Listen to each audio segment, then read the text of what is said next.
देखिए, मैं डीएम के स्टेटमेंट को मैं मानता हूं। डीएम ने जो बात कही कि रिटेलिएशन में वो घटना हुई और उस समय किसके मन में, किसके दिमाग में क्या था, किस वजह से अंधकार छा गया और फिर उस घटना की वजह से घटना हुई है। और घटना वो भी गलत है, घटना ये भी गलत है। अगर ये सवाल आप पूछते हैं मासूमों के लिए, मासूमों की कभी जान नहीं जाती अगर प्रेम यादव की जान न गई होती तो। प्रेम यादव की जान नहीं जाती तो किसी मासूम किसी की जान नहीं जाती। आखिरकार सरकार क्यों इस बात को छिपाना चाहती है कि प्रेम यादव को बुला करके मारा और किसने मारा, धारदार से कैसे मारा। और यही नहीं आप बताइए, सुल्तानपुर में क्या एक ब्राह्मण डॉक्टर को ड्रिल से नहीं मार दिया? ड्रिल से, क्या ड्रिल से नहीं मारा? क्या उनके परिवार के बच्चों को आपने गले लगाए? क्या उनके परिवार के सदस्य अस्पताल मिलने गए? क्या आपने सोशल मीडिया के लिए वो तस्वीरें खिंचवाई कि उनसे गले मिलते हुए तस्वीर खिंचा लें? मैं जानता हूं दुख किसी के जाने का, किसी के खोने का। आज हम जरूर इस परिवार के साथ हैं या और लोग हैं, लेकिन जब वो अकेले बैठेंगे कभी याद आएगी उनके परिवार के सदस्य की तो उन पर क्या गुजरेगी, सोचिए आप। बेटियां उसकी छोटी, क्या बुलडोजर चलेगा? ये जनता रोक देगी बुलडोजर को। और सवाल ये नहीं है, सवाल ये नहीं है, सवाल ये नहीं है। एक मिनट हो जाएगी ना सवाल। मैं बैठा हूँ। ये जो बुलडोजर चलाने की भाषा है, जो बुलडोजर चलाने की संस्कृति है, ये मत समझिए बुलडोजर में दिमाग नहीं होता है। अगर बुलडोजर न्याय देने लगा तो अगली सरकार भी यही करेगी। इसलिए मैं सोचता हूं कि अगर आप योगी हैं, योगी की परिभाषा यही है, दूसरे का दुख अपना दुख समझे। आप अपना गिराते हैं तो मुआवजा लेते हैं। आपकी किसी की हिम्मत हो अगर ये बात की कि उन्होंने अपनी बिल्डिंग गिराई और कितने करोड़ मुआवजा उठाया, अगर आप इसे बुलडोजर चलाना चाहते हो तो उतना ही मुआवजा देना जितना मुआवजा आपने खुद लिया है सरकार से। परिवार से मिलने गए, वहाँ एक भी सदस्य नहीं थे, इसको क्या मानेंगे? देखिए, मेरी जिम्मेदारी ये है। देखिए, मैं जानता हूँ यार नवीन भाई तो और ये बात आप भी जानते हो। और जब मैं पहुंचा हूँ तो मैंने वो बाइट भी सुनी है, एक चैनल के माध्यम से कुछ खबर आई, हालांकि मैं सिग्नल या उसके नेटवर्क न आने की वजह से मैं नहीं सुन पाया। जो बात मुझे समझ में आई कि वो परिवार नहीं मिलना चाहता, ये उसकी भावना है और उसकी बेटे की भावना नहीं हो सकता हो।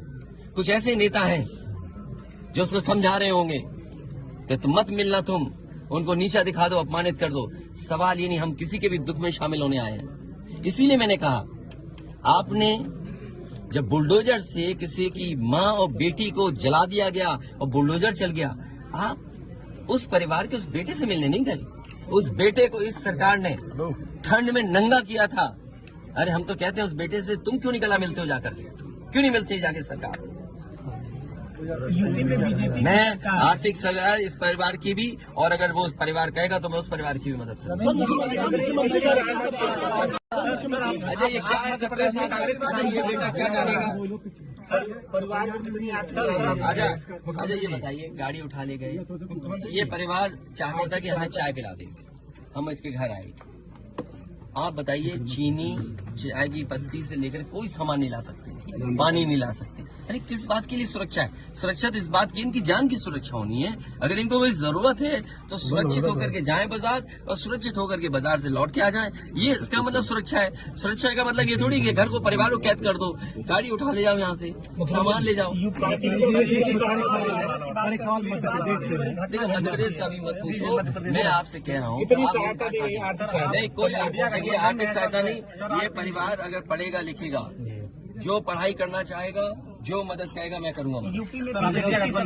इस परिवार की हम मदद करेंगे और मैं सरकार से कहूंगा कि अगर वो सरकार मदद करती है तो दोनों परिवार की मदद करें। सर, जो इंडिया गठबंधन में मध्य प्रदेश सरकार की तरफ से ये कहा जा रहा है कि न्याय हो रहा है, मगर यहाँ साफ साफ दिख रहा है जातिवाद हो रहा है। इसको किस तरीके से देखते हैं? सबका विकास, इसीलिए मैंने कहा, देखिए, योगी की सबसे बड़ी परिभाषा यही है, जो दूसरे का दुख अपना दुख समझे। मुख्यमंत्री जी को किसी के साथ भेदभाव नहीं करना चाहिए अगर वो मुख्यमंत्री उत्तर प्रदेश के हैं, और किसी भी घटना से राजनीतिक लाभ नहीं लेना चाहिए। अगर इस सरकार ने न्याय दिया होता, न्याय पहले दिन से देना शुरू किया होता, तो शायद हम लोगों पे भी दबाव नहीं बनता कि हम आते हो घर परिवार के लोगों से मिलते आकर। सर, कांग्रेस के लोग कह रहे हैं कि आप बीजेपी को फायदा पहुंचाना चाहते हैं मध्य प्रदेश। देखिए सुनिए, ये बात भी कांग्रेस के मुंह से अच्छी नहीं लगती। सर यूपी में बदला लेंगे उसका। नहीं बदला की बात मत करो। देखिए सर ये विषय इसलिए मैं नहीं उठाना चाहता हूँ कि ये हमारे लिए देवरिया कांड बड़ा विषय है इंडिया न्यूज और न्याय में संतुलन हो, थोड़ा साइड ही नीचे न्याय में संतुलन हो, ये सरकार की जिम्मेदारी है। सिंगल देवरिया कांड मैंने पहले से थोड़ा सा डाउन कर कहा, ये समाज के लिए और मनोविज्ञान के लिए ये बड़ी चीज है कि आप समझें कि अगर आप एक परिवार के साथ घटना होती है तो दूसरे परिवार का मनोविज्ञान क्या होता होगा। और ये डीएम ने खुद कहा कि ये रिटेलिएशन में घटना हुई है और फिर शासन प्रशासन के लिए और न्याय के लिए ये बड़ी जिम्मेदारी है।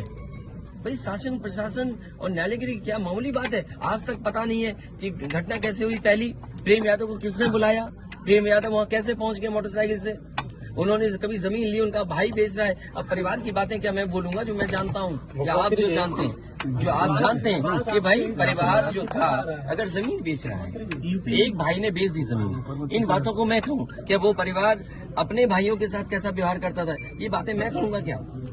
ये सब आप जानते हो। इसलिए मैं आपसे भी उम्मीद करता हूँ लोकतंत्र तभी मजबूत होगा जब न्याय मिलेगा और न्याय की भावना होती सरकार की तो खेतों में इतना कार्यकर्ता नेता नहीं दिखाई देता, ये जनता खेतों में नहीं दिखाई देती।